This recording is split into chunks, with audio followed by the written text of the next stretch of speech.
മണ്ഡലത്തിൽ ഈ SDPIയുടെ പിന്തുണ അവർ നേരത്തെ ഒരു സ്ഥാനാർത്ഥിയെ പ്രഖ്യാപിച്ചു, പിന്നീട് സ്ഥാനാർത്ഥിക്കാരുടെ പിന്തുണ എന്ന് പറഞ്ഞാൽ എനിക്ക് മനസ്സിലായി നിങ്ങൾക്ക് അതിൽ വിഷമമുണ്ട്. എന്ത് ചെയ്യാനാ നിങ്ങൾക്ക് ഞാൻ പറഞ്ഞല്ലോ, മങ്കടയിൽ ഞങ്ങൾ നല്ല സ്ഥാനാർത്ഥിയാണ് നിർത്തിയിട്ടുള്ളത്, നല്ല രീതിയിൽ ജയിച്ചു വരും. നിങ്ങൾ എന്തിനായാലും വല്ലാതെ വിഷമിക്കുന്നത്? ആ വിഷമം കൊണ്ട് കുറച്ച് നടക്കി, അത് വേറൊന്നും ചെയ്യാനില്ലല്ലോ.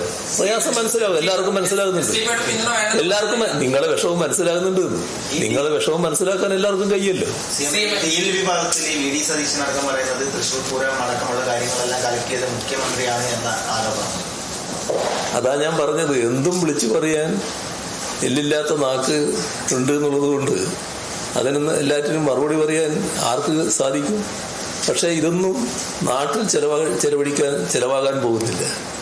നാടിനും ജനങ്ങൾക്കും എല്ലാ കാര്യങ്ങളെയും പറ്റിയും വ്യക്തമായ ധാരണയുണ്ട്. അതുകൊണ്ട് തന്നെ ഒരു തരത്തിലുള്ള അറിവും ഒരു തരത്തിലുള്ള അംഗീകാരവും ജനങ്ങളിൽ നിന്ന് ലഭിക്കുന്ന കരുതണ്ട. ഡീലിന്റെ കാര്യം പറയുമ്പോൾ ഇന്നലെ ഏതോ RSS നേതാവ് ഒരു കാര്യം പറഞ്ഞിട്ടുണ്ടല്ലോ. അത് നിങ്ങളാരെയും ശ്രദ്ധയിലില്ല എന്നല്ലേ?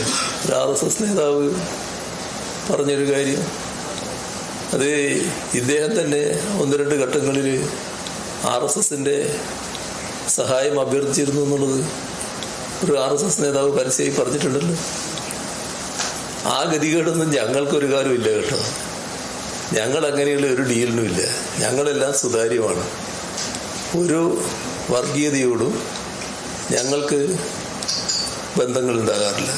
വിട്ടുവീഴ്ചയില്ലാതെ വർഗീയത എതിർത്തു പോകുന്ന നിലപാടാണ് ഞങ്ങൾ എല്ലാ കാലത്തും സ്വീകരിച്ചിട്ടുള്ളത്. ഇതേവരെ അതാണ് സ്വീകരിച്ചിട്ടുള്ളത്, ഇനിയും അത് തന്നെയാണ് സ്വീകരിക്കുക.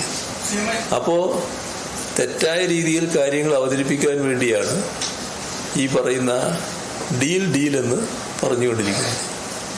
പാലക്കാടാണ് ഈ ഡീൽ വിവാദം ആദ്യമായിട്ട് VD സതീശൻ ഉന്നയിക്കുന്നത്. ഒരുപക്ഷെ ഈ തെരഞ്ഞെടുപ്പില് ആദ്യമായിട്ട് ഈ ഒരു അജണ്ട നിശ്ചയിക്കുന്നതും UDF ആണെന്ന് പറയുന്നത്. അപ്പോൾ ഈ യഥാർത്ഥ വിഷയങ്ങളിൽ ശ്രദ്ധ തിരിച്ചുവിടാനാണോ ഈ പാലക്കാട് പോലുള്ള സ്ഥലത്ത് ഡീലാരോപണം ഉന്നയിക്കുന്നതാണോ കഴിയുന്നത്? അജണ്ട നിശ്ചയിക്കുന്നത് UDF അല്ല. അജണ്ട നിശ്ചയിക്കുന്നത് UDFന്റെ ഈ ഉപദേശകരുണ്ടല്ലോ, എന്താ ഒരു പേരില്ലേ, കനകൂലി, അങ്ങനെയുള്ളവരാണ് ഈ അജണ്ട നിശ്ചയിച്ചു കൊടുക്കുന്നത്. അവരുടെ ഉപദേശമാണ് ഇത്തരത്തിലുള്ള ഒരു ആരോപണങ്ങളുടെ പെരുമഴ ഉണ്ടാക്കണം എന്നുള്ളത്.